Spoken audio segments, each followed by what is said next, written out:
Hey everyone नुआ वर्षर नुआ blog रे आपण मन को बहुत बहुत स्वागत आ समस्त को मो तरफ मो फैमिली तरफ को ढेर सारी शुभकामना happy new year all of you.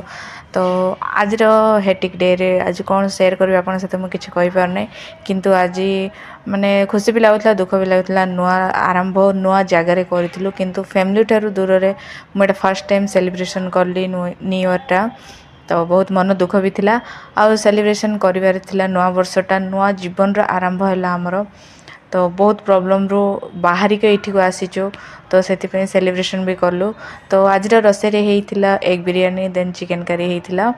तो सेतिकी ही मु बनई थिली एते सकाळ रो माने धाँ पड़ टाइम रे बिल्कुल भी हैला नहीं घर काम रोसे बहुत प्रॉब्लम हैला। तो मु टिके टिके ही शूट करछि आपण मन सहित शेयर करबा पई।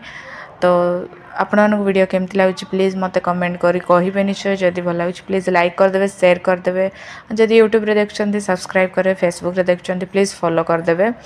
आपर मु कोठी जाइथिलु आमे बुलिवा पे सेटा आपन सहित शेयर करछि।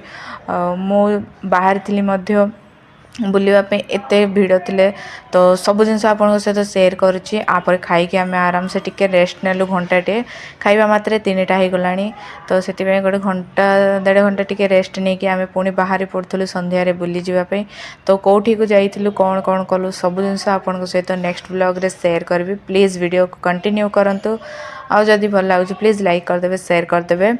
आउ समस्त को आउ थरे पुणी हैप्पी न्यू ईयर नुआ वर्ष आपण समस्त भल जाऊ मोर आ मो फैमिली रो मध्य बहुत उतार चढ़ा पर यही जगार आसी पहुँचीचु यू वर्षटा आम भले जाऊ एटा समस्त आपण समस्ते मध्य ब्लेस करंतु आपण समस्ते मध्य प्रेयर करंतु। आउ thank you so much for मो वीडियो देखि निमंते आ बहुत सारा भल पाइबा देवा निमंते आउ प्लीज सपोर्ट करंतु आगो को पुणी आउ थरे ए जर्नीटा कंटिन्यू करि परबी। Thank you for watching.